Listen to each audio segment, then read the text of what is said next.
Hello, my friends. 3 books tonight? Well, 2 books and 1 chapter. Tonight we have Snappsy the Alligator did not ask to be in this book. We have a book about one of my favorite cats, Milton. And we have chapter 5 of the Boxcar Children. If you have not been with us for 1 through 4, you can look at the other videos for 1 through 4. Here we go. Are you ready? I hope so, because I'm ready. Even if you're not ready, I'm still going to read. Snappsy the Alligator did not ask to be in this book. Words by Julie Falatko and pictures by Tim Miller. Do you know what a narrator is? The narrator of a book is the person telling the story. And usually you don't hear a lot from the narrator of the book because they're not in the story. They're telling the story. This book's a little different.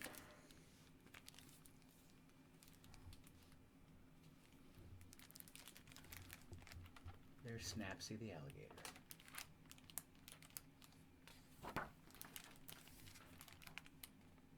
Snappsy the Alligator did not ask to be in this book. Snappsy the Alligator wasn't feeling like himself.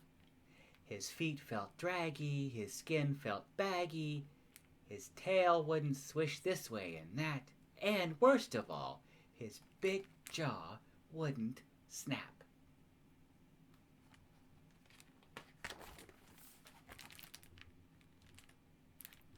This is terrible. I'm just hungry. Why is this rude narrator trying to make it seem like I need a nap? So, Snappsy went off in search of food. He walked along the edge of the pond.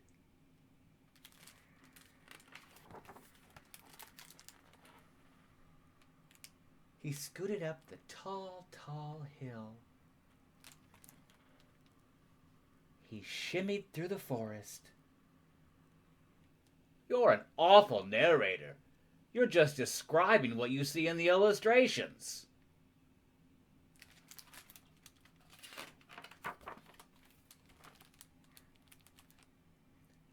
Snappsy, the big, mean alligator, kept looking for food. He liked to eat tiny, defenseless birds and soft, fuzzy bunnies. He prowled through the forest looking for victims when he came to a... It's just a store, a grocery store. It's where I buy my food.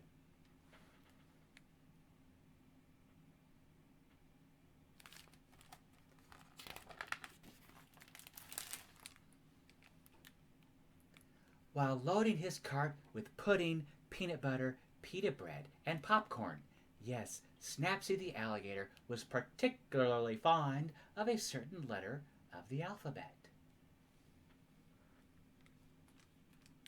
I don't really only eat food that starts with the letter P.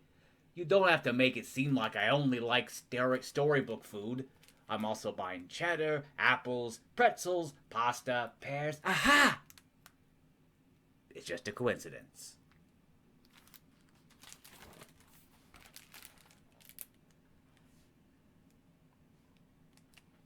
Snappsy, the big, mean, hungry alligator who only liked food that started with the letter P, carried his groceries back through the forest, back down the hill, back around the pond, until he got to a surprisingly lopsided shack.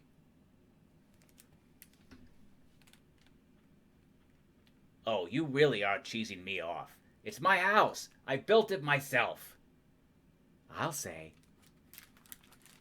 Snappsy hung a sign on his door that says, "No narrators allowed."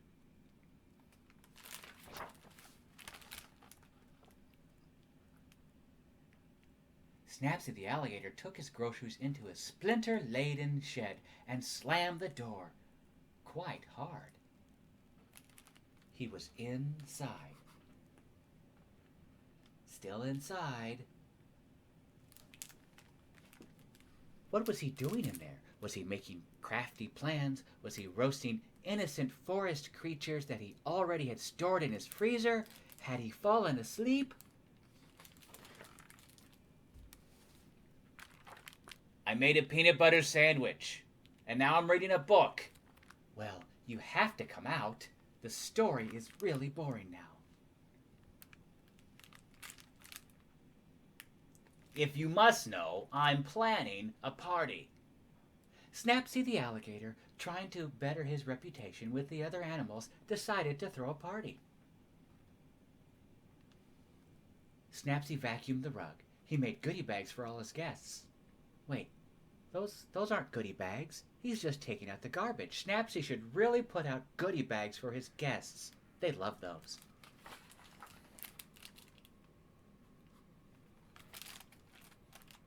You know what? I did not ask to be in this book. I was just having a normal day, and suddenly you were talking about what I was doing, so I'm throwing a party to make things more interesting. I hope you're happy. Now, I just want you to buzz off.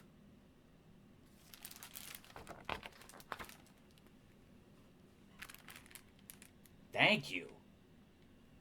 Oh, go ahead. I can hear you breathing. Colorful streamers hung from the ceiling. There were cubes of cheese and a bowl of punch.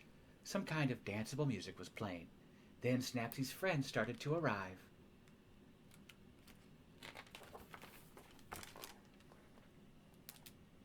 They were laughing and dancing.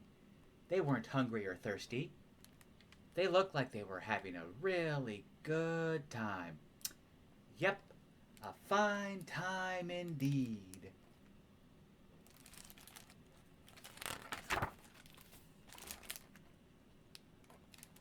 Oh, all right. You can come in. Oh, gosh. Me? The humble narrator? Well, I don't know. Let me check my calendar. I suppose I could come in for an hour or two. Someone has to demonstrate proper dance steps. All the important guests had finally arrived, and while Snappsy's sharp teeth were still glinting menacingly, he was actually a lovely host. Does anyone want pudding? Aha! Because pudding is really good. And we all ate pudding and did the chicken dance. We were really looking forward to Snappsy throwing parties like this every week. Hey! The end. Next, Milton. I read this book so many times to my son. I can't even tell you how many times. Milton.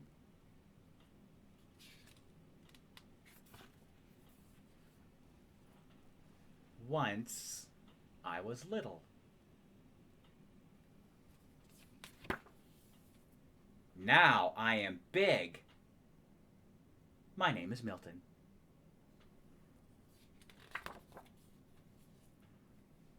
I am an exceptional cat.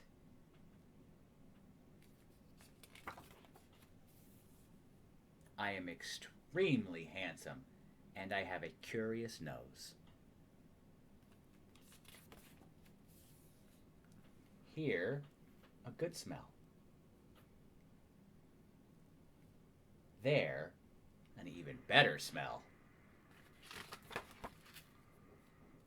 I see everything, day or night.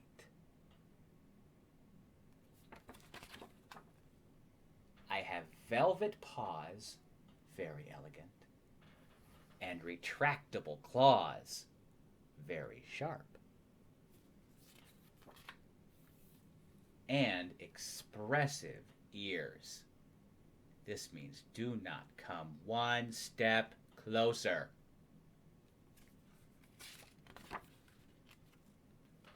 My days are very busy.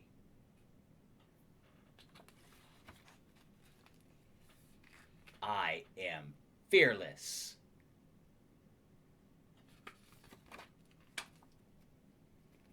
Nothing escapes me.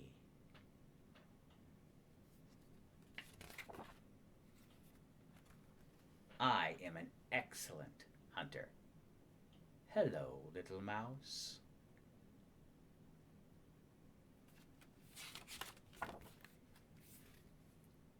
When I care to give chase,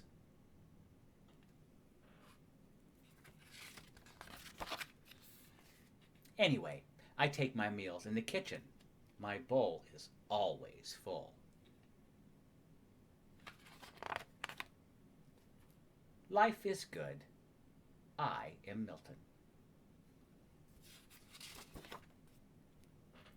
The end. Okay, let me go get the bright light switch.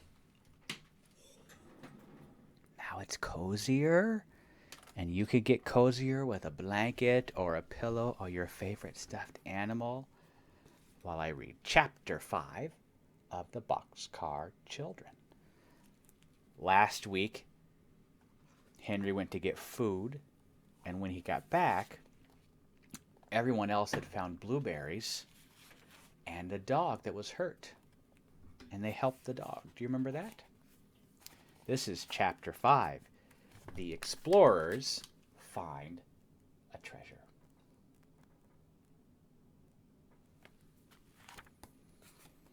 The next morning, Jessie woke up first, and she got up at once, for she was the housekeeper. The dog sat in the door of the car and looked at her as she jumped down to get the milk for breakfast. Then he jumped down after her. Jessie walked down by the little brook and stopped to look at the waterfall. It was beautiful.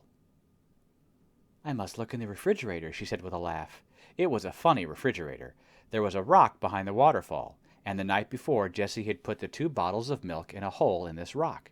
Now she took out the bottles and found that the milk was very cold. Is it good? Called Benny, who sat in the car door. It is delicious, cried Jessie. It is cold, too. She got up into the car with the milk and sat down beside Benny. Then the 4 children drank the milk for breakfast. Henry said, Today I'll go to town and try to get some work to do. I can cut grass or work in the garden or something. Then we'll have something besides milk for breakfast. He washed his hands and face and started out. I'm so glad you have a dog, Jessie, he said. Goodbye. I'll be back at noon. The children looked after Henry, then they looked at Jessie. What are we going to do now, Jessie? Benny asked his sister. Well, Benny, answered Jessie, we'll go exploring and look for treasures. We'll begin here at the car and look until we find a dump. What's a dump? Asked Benny. Oh, Benny, said Violet, you know what a dump is. Old tin cans and old dishes and bottles. Are old tin cans and dishes treasures? Benny wanted to know. They will be treasures for us, answered Jessie, laughing. And wheels? Asked Benny again. Will there be any wheels at the dump? Yes, maybe, replied Violet. But cups, Benny, and plates, and maybe spoons. You like to drink milk out of a cup. Oh, yes, agreed Benny politely. But anyone could see that his mind was still on the wheels. The explorer started walking down the old rusty tracks with Watch hopping along on 3 legs. The other paw, still tied up with Jessie's handkerchief, was held off the ground. But the dog looked very happy. He liked these children. There's Watch, with his paw all tied up. They all walked along the woods, looking this way and that. After a while, the old track came out into the sun, and the explorers found that they were on top of a hill. They could look down and see the town below them. Henry's down there, said Jessie. Benny was walking along behind his 2 sisters. Suddenly he cried happily, Look, Jessie, there's a treasure, a wheel. The girls looked where he was pointing, and they saw a big dump with many old bottles and tin cans on it. There were also both wheels and cups. Indeed, there were dishes of all kinds. Oh, Benny, cried Jessie, you saw the treasures first. What should we do without you? Violet ran over to the dump. Here's a white pitcher, Jessie, she cried. Jessie looked at it. It was all right, with only one small crack. Here's a big white cup, too, she said happily. Can you use a teapot, Jessie? Asked Benny. Yes, indeed, she replied. We can put water in it. I have found 2 cups and a bowl. Let's look for spoons, too. Violet held up what she'd found. 5 spoons covered with rust. Good, said Jessie. Here's a big kettle. Let's pile all the dishes in it. Then we can carry them back to the boxcar.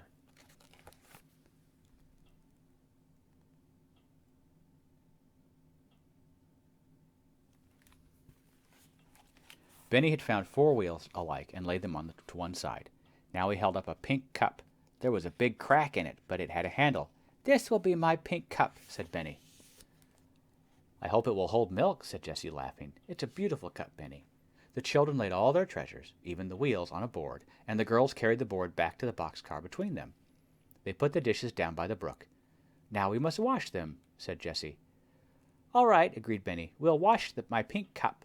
And never did a little boy hand dishes so carefully to his sisters as Benny did. The girls washed the dishes with soap, and Jessie used sand to get the rust off the spoons. There, she said, washing the last shining spoon. How fine they look! But I'm afraid they still aren't clean enough to eat from. When Henry comes, we'll get him to build a fire. Then we can have hot water to rinse them, and they will be very clean. The children sat back and admired the dishes.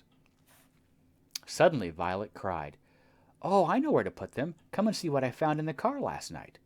Both girls looked in at the door. Look on the door on the other side of the car, said Violet. All Jessie saw were 2 pieces of wood nailed to the closed door of the car, but she knew at once what Violet had in mind. She ran to get the board they had carried from the dump and laid it carefully across the 2 pieces of wood. It was a fine shelf for the dishes.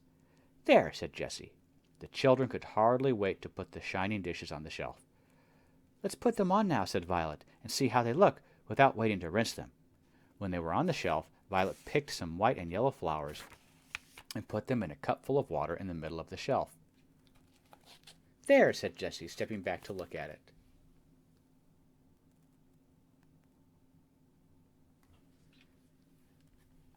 You said there 3 times, remarked Benny happily. So I did, replied Jessie, laughing, and I'm going to say it again. She pointed into the woods and said, There! Henry was coming through the woods, and he carried many funny-looking bundles in his arms. But he would not open his bundles to tell what he had been doing until it was time for dinner. Where did you get the dishes? He cried when he saw the shelf. We went exploring, said Violet, and found a big dump. The children began telling him about their treasures. Benny told him about the tin cans and his pink cup and his wheels. Jessie took out the big kettle and asked him about building a fire. We want to use the dishes to eat from, she told him, and it's hard to get them clean in cold water. So Henry made a small fire in an open place where it could not burn anything. He put big stones all around it. We ought to have a fireplace, he remarked. Jessie cleaned the kettle with sand and filled it with water. Then Henry put it on the fire. Soon the water was boiling, and Jessie rinsed the dishes carefully. Now I know they're clean enough to eat from, she said happily. And that's the end of Chapter 5. Ooh, Chapter 6 is called A Queer Noise in the Night. Ooh. But for now, let's sing. Get those fingers working. Shake your hands. Loosen them up.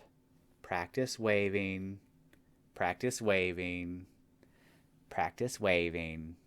Now practice with your fingers, making this sign, which means what? What does this mean? It means I love you. 'Cause I do. You ready? I love you. Good night. I love you. Good night. I love you. I love you. I love you. Good night. See you next time. Bye.